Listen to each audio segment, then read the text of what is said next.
আপনি যদি এই খাবারটি আপনার বাচ্চাকে খাওয়ান, বাচ্চার দ্রুত ওজন বাড়বে, মেধাশক্তি বাড়াবে এবং বাচ্চাদের কোষ্ঠকাঠিন্যও দূর করবে।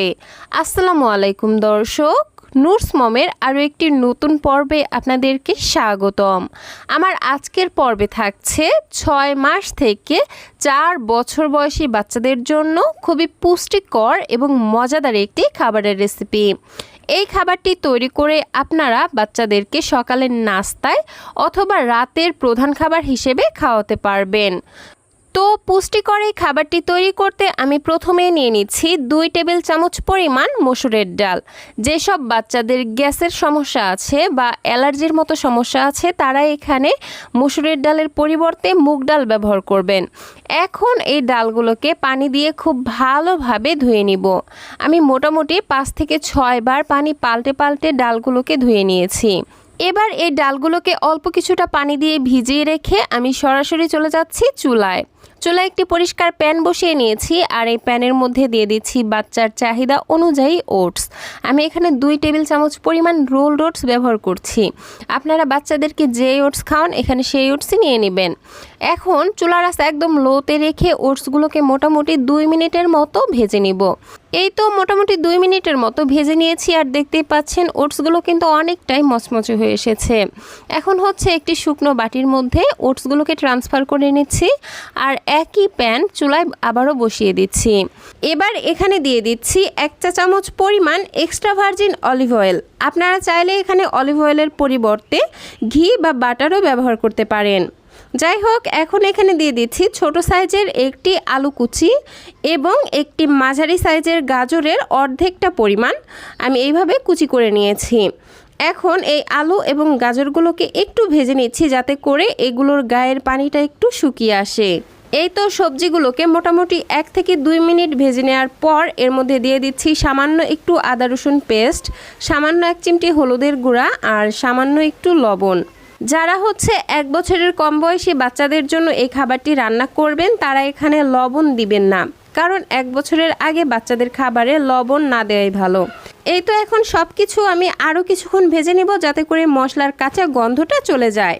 ভেজে নেওয়া হয়ে গেলে আগে থেকে ভিজিয়ে রাখা ডালের পানি ঝরিয়ে সেই ডালগুলো দিয়ে দিচ্ছি। 1 বছরের কম বয়সী বাচ্চাদের ক্ষেত্রে অনেকেরই এই মসুরের ডালে সমস্যা হতে পারে, তাই আপনারা যারা 1 বছরের কম বয়সী বাচ্চাদের জন্য খাবারটি রান্না করবেন তারা এখানে অবশ্যই মুগের ডাল ব্যবহার করবেন।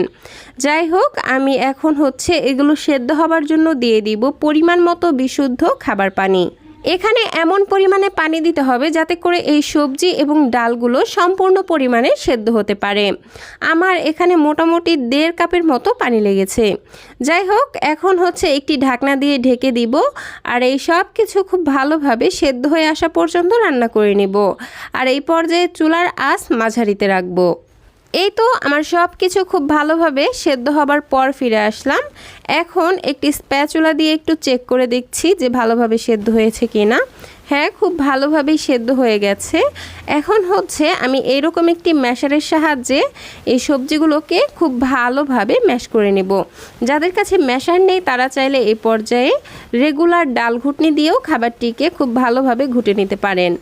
এই তো দর্শক, দেখতেই পাচ্ছেন আমার সবজি এবং ডালগুলো কিন্তু খুব ভালোভাবেই ম্যাশ করে নেওয়া হয়ে গেছে।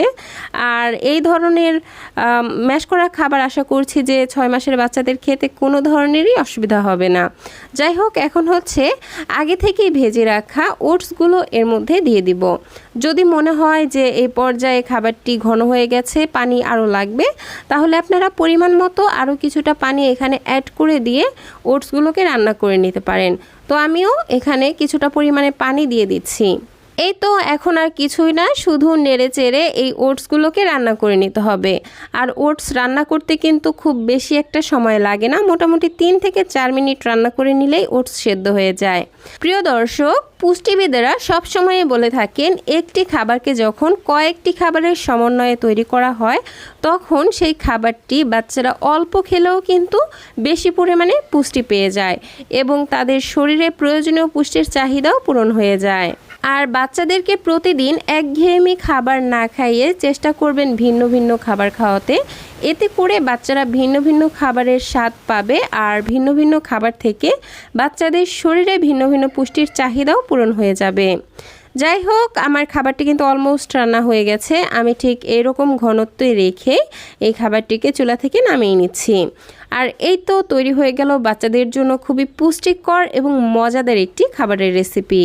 আপনারা যদি চান এই খাবারটিকে এই পর্যায়ে আরও একটু পুষ্টিসম্পন্ন বা ক্যালোরিফুল করবেন, সেক্ষেত্রে আপনারা এখানে একটি মুরগির সেদ্ধ করা ডিম গ্রেটারের সাহায্যে গ্রেট করে এই খিচুড়ির সঙ্গে মিশিয়ে নিতে পারেন। তাহলে কিন্তু বাচ্চা এই খাবারটি থেকে প্রোটিনও পেয়ে যাবে।